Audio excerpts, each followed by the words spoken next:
Here's 2019 question 6.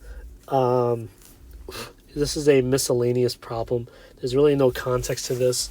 So knowing that, they're going to assess you a lot on your analytical skills, okay? So there are a lot of moments where you kind of have to read between the lines and make inferences about what you see here, okay? Here we go. So I know that g of 2 and h of 2 is 4. I know that they're all differentiable, so they're also continuous as well.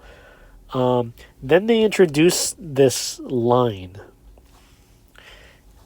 And this line is specifically tangent to g and h at 2. So tangent, right away I'm thinking of derivative, okay? So here we go. Find h prime of 2, okay? So remember that h prime just means the slope of the tangent. Okay? Slope of the tangent. Now, I have a tangent line right here that's tangent to the graph of h specifically at 2. So if you look at this equation right here, you may not see it right away, but if I wrote it like this, you could probably tell me what the slope is, okay? The slope is really just 2/3. So not a lot of work to be done here. They just want you to understand what you have, okay? Let's keep going. Part B. Let a be a function. A of x equals 3x cubed. I'll write it up here. Times h of x. Write an expression for a prime of x and then find a prime of 2. Okay, so right away, a prime of x is going to require us to do the product rule, which is the first times derivative of the second plus the second times derivative of the first, which is 9x squared there, okay? So you should get a point there. A prime of 2 is really just 3 times 2 cubed times h prime of 2 plus h of 2 plus 9 times 2 squared. So here we have 3 times 2 cubed times h prime of 2. You guys found out earlier that it was 2/3. 9 times 2 squared, I'll just leave that as well. So h of 2 is given right here. H of 2 is just 4. That's enough for equal is equal. You could just leave it there, okay? Part C, they're asking for, well, they're giving you h of x, okay? They tell you that the limit of h of x can be evaluated using L'Hopital's rule, okay? Use your limits to find f of 2 and f prime of 2, okay? So right away, I'm looking at this, I see L'Hopital's rules. So let's start off by finding the limit.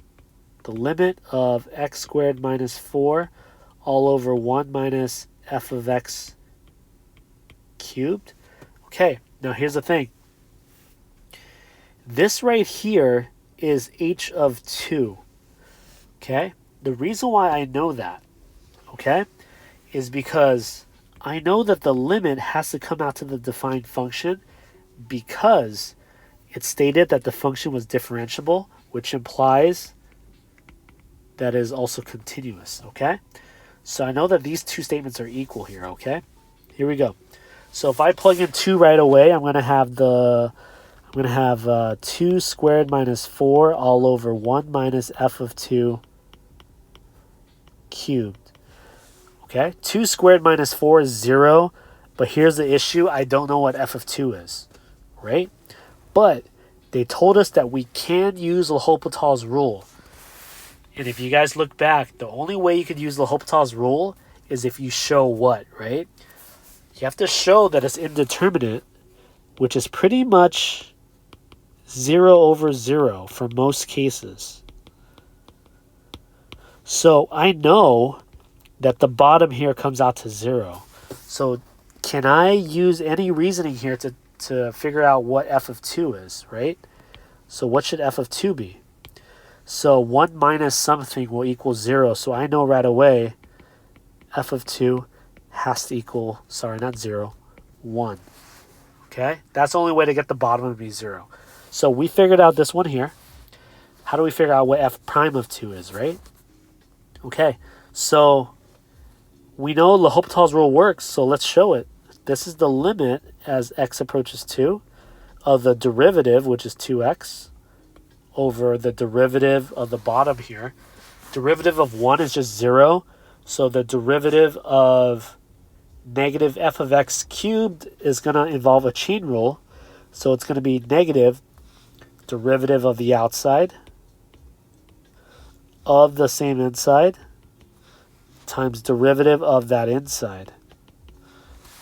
Okay? Okay, so remember, all these statements that I'm making here are equal, okay? So this right here is also h of 2. All right? Keep that in mind. If I plug this in, I'm going to get 2 times 2 all over negative 3 times f of 2 squared times f prime of 2. Okay? This comes out to 4 over negative 3 times, do I know what f of 2 is?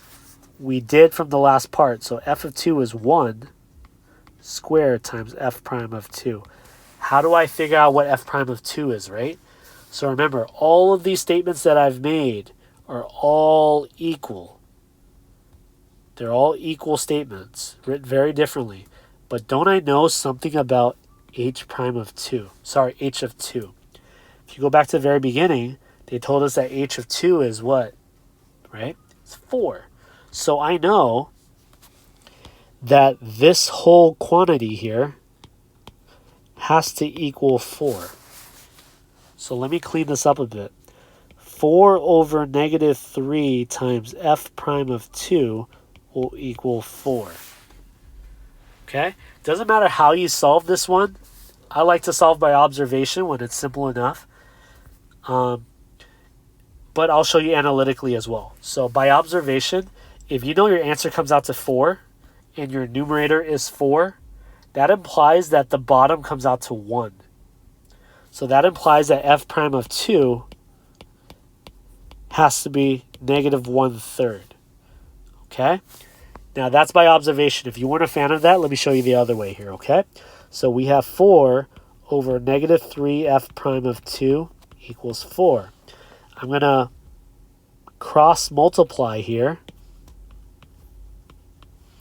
And I'm going to get 4 equals negative 12 f prime of 2. To get f prime of 2 by itself, I'm going to divide by negative 12 on both sides. F prime of 2 will equal 4 over negative 12, or equivalently negative 1/3. I'll leave it up to you guys on how you want to solve that one there. But really the big takeaway is understanding with L'Hopital's rule, everything is equal. Okay? Especially with this whole notion of continuity here. Notice how there are a lot of concepts embedded in this one. So even though it's not a specific FRQ, you want to be able to be sharp with your analytical skills, which I think is what they're going to do for this next exam. So just keep that in mind, okay?